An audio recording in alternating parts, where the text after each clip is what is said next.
বিনয় school থেকে ফিরে মাঠে চলে এলো। পাড়ার গোপালদা ফুটবল খেলা শেখাবে। আরও অনেকে এসেছে। গোপালদার বাঁশি বাজতেই যে যার জায়গার মতো দাঁড়িয়ে পড়ল। উত্তর দিকে গোলপোস্ট থেকে প্রায় 20 পা আর মাঠের ধারের ক্লাব ঘর থেকে প্রায় 25 পা হবে এরকম একটা জায়গায় দাঁড়িয়ে পড়ল বিনয়। বিকেলে যখন খেলতে যাও তুমিও মাঠের কোনো জায়গায় আছো খুব সহজেই বলে দিতে পারো। গাছ, খুঁটি, ল্যাম্পপোস্ট বা রাস্তায় এরকম কোনো জিনিস থাকলে। বিকেলে যখন খেলতে যাও তুমিও মাঠের কোন জায়গায় আছো খুব সহজেই বলে দিতে পারো। গাছ, খুঁটি, ল্যাম্পপোস্ট বা রাস্তায় এরকম যে কোনো কিছু থেকে তুমি কতটা দূরে এভাবেই তোমার অবস্থান বলবে, তাই তো? কিন্তু যদি মাঠের ধারে বা আশেপাশে কোনো কিছুই না থাকতো তাহলে তুমি কিভাবে বলতে তুমি কোথায় আছো? এই অধ্যায়ে বা এই চ্যাপ্টারে আমরা এটা নিয়ে আলোচনা করে থাকব। পৃথিবীর ওপর তুমি কোথায় দাঁড়িয়ে আছো? এই প্রশ্নের উত্তর তুমি কিভাবে দেবে? তুমি নিজের ফুটবলটা হাতে নিয়ে দেখো। বলের গায়ে একটা আঙুল রেখে বলো তো তুমি বলের কোথায় আঙুলটা রেখেছো?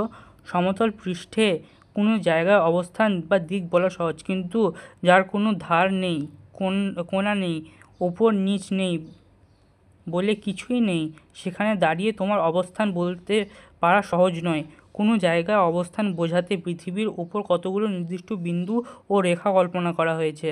এসো আমরা চিনে নিই পৃথিবীর কাল্পনিক রেখা ও বিন্দুগুলোকে। পৃথিবীর একটা ছোট মডেল হলো গ্লোব।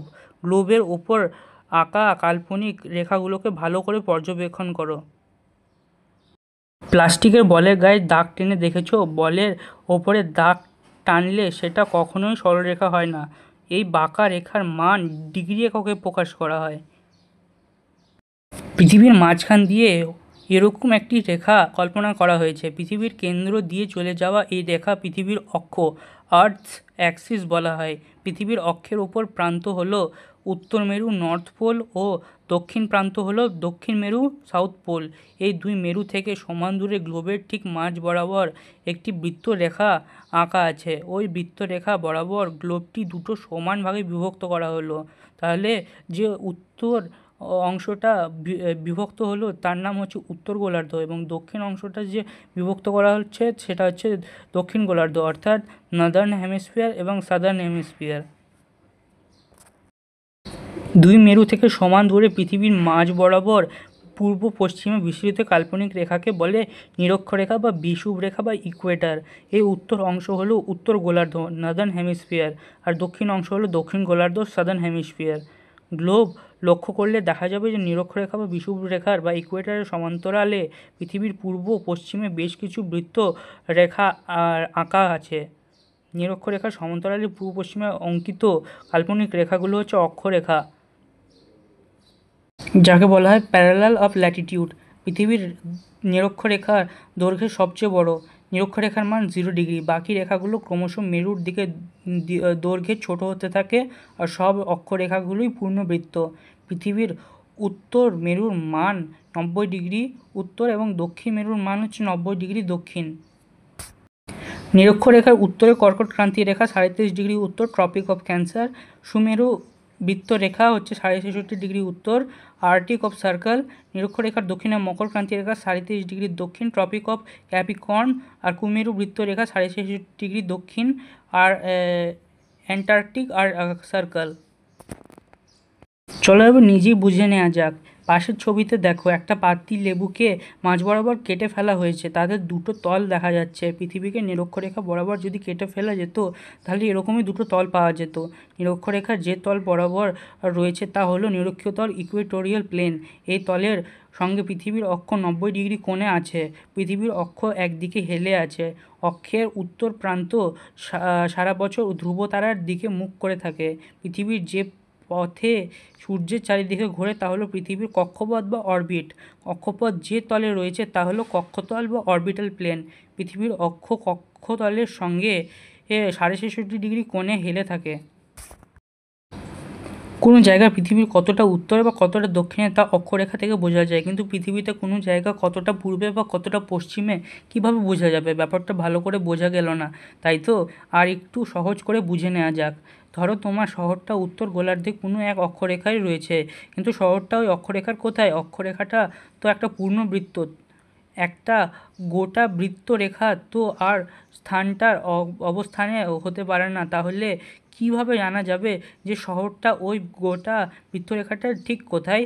এই সমস্যার সমাধানের জন্য উত্তর মেরু থেকে দক্ষিণ মেরু পর্যন্ত কিছু রেখা টানা বা রেখা ভাবা কল্পনা করা হয়েছে, যেগুলো অক্ষরেখাকে 90 ডিগ্রি কোণে ছেদ করে কল্পনা করা হয়।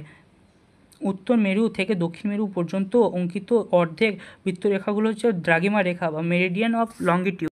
দ্রাঘিমা রেখাগুলো প্রত্যেকটা একই দৈর্ঘ্যের আর প্রত্যেকটা অর্ধেক বৃত্ত। তাই ঠিক করা হলো যে একটা নির্দিষ্ট দ্রাঘিমা থাকবে যেখানে থেকে অন্য দ্রাঘিমা রেখার মান গোনা শুরু হবে। 1884 খ্রিস্টাব্দে আন্তর্জাতিক আলোচনা স্থির হলো লন্ডনের গ্রিনিচ মানমন্দিরের রয়্যাল অবজারভেটরির ওপর দিয়ে যে দ্রাঘিমা চলে গেছে সেটাই হচ্ছে মূল দ্রাঘিমা রেখা বা মূলমধ্য রেখা। 0 ডিগ্রি দ্রাঘিমার পূর্বে 180টা এবং পশ্চিমে 180টা দ্রাঘিমা রেখা আঁকা হলো। দেখা গেল 180 ডিগ্রি পূর্ব এবং 180 ডিগ্রি পশ্চিম দ্রাঘিমা রেখা দুটো একটাই রেখা, যা 0 ডিগ্রি দ্রাঘিমা রেখা বা মূলমধ্য রেখার ঠিক বিপরীতে রয়েছে। 0 ডিগ্রি দ্রাঘিমা রেখা ও তার বিপরীতে থাকা 180 ডিগ্রি দ্রাঘিমা রেখার মিলিত বৃত্ত পৃথিবীকে সমান দুটো ভাগে ভাগ করে। একটা হচ্ছে পূর্ব অংশের নাম হচ্ছে পূর্ব গোলার্ধ বা ইস্টার্ন হেমিস্ফিয়ার, আর পশ্চিম অংশের নাম হচ্ছে পশ্চিম গোলার্ধ বা ওয়েস্টার্ন হেমিস্ফিয়ার। একটা লেবুকে কি শুধু মাঝখান দিয়ে কেটে দুটো সমান ভাগে ভাগ করা যায়? আর কিভাবে কাটলে সমান ভাগে ভাগ করা যায় ভেবে দেখো। যে পূর্ণ রেখা পৃথিবীকে সমান দুটো ভাগে ভাগ করে সেটা হচ্ছে মহাবৃত্ত বা গ্রেট সার্কেল। এই হিসাবে নিরক্ষরেখা ও দুটি দ্রাঘিমা রেখার মিলিত রূপ বৃত্তরেখা মহাবৃত্ত। তবে এছাড়া আরও অসংখ্য মহাবৃত্ত পৃথিবীর উপর দিয়ে টানা যায়। তুমি যদি চেষ্টা করে দেখো আর অন্য কোনো বৃত্তরেখা দিয়ে পৃথিবীকে সমান ভাগে ভাগ করে ফেলা যায় না কি না। আবার অবাক কাণ্ড, এক্স থেকে এক্স ড্যাশ পর্যন্ত গেলে সবচেয়ে ছোট পথ কোনটা? সরলরেখাটা না বক্ররেখাটা? কোনো গোলকের গায়ে যে কোনো দুটো বিন্দুর মধ্যে সবচেয়ে কম দূরত্ব হলো মহাবৃত্তের যে বৃত্তচাপ সেই বিন্দুকে স্পর্শ করে। সমুদ্রের বা আকাশের চলাচলের সময় নাবিকেরা, বিমান চালকরা তাই মহাবৃত্তের পথ ধরেই চলাচল করেন।